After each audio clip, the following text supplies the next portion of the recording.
হয়েছে। সুতরাং আগামী দিনে পৌরসভার রাজনীতি কিভাবে হবে কিভাবে হবে না, আমরা বসে আমরা মানুষ যাতে সুস্থ থাকতে পারে, মানুষ যাতে শান্তিতে বসবাস করতে পারে। যদিও ইতিমধ্যে সবাই ভালো আছি, তারপর ভালো শেষ নেই।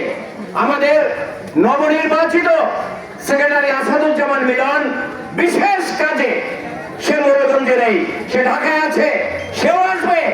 আমি জব্বার, বাবুল, শামীম ফকির, মিলন, আমরা যারা আছি আমরা বসে মোড়লগঞ্জের রাজনীতি ইনশাআল্লাহ আগামী দিনে আমরা নীতি নির্ধারণ করবো।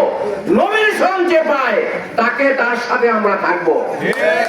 সুতরাং আগামী দিনে ওই রাজনীতি আর কুক্ষিগত হবে না, যে কথা শামীম বলেছে। তবে আমরা দেখব এই 17 বছর আমরা রাজনৈতিক ভাবে যাদেরকে পেয়েছি তাদেরকে নিয়ে আগামী দিনে আমরা চলার পথ আমরা সুগম করবো ইনশাআল্লাহ। জব্বার আগামী দিনে সুস্থ হোক, রেস্ট নিক। আগামী দিনে আপনাদের সামনে আপনাদের ঘরে ঘরে গিয়ে জব্বার দেখা করবে। এ ধরনের ভালোবাসা আমার জীবনেও কখনো আসবে না। যে ভালোবাসা জব্বার পেয়েছে, আমি অনেক মোড়লগঞ্জের কোন নেতারা এমনি ভাবে এই ভালোবাসা পাবে না। জব্বারের এই ভালোবাসা আগামী দিনে যেন জব্বার ধরে রাখতে পারে তার জন্য আমরা সাহায্য করব। এই আশাবাদ ব্যক্ত করে আমার সংক্ষিপ্ত আলোচনা শেষ করছি।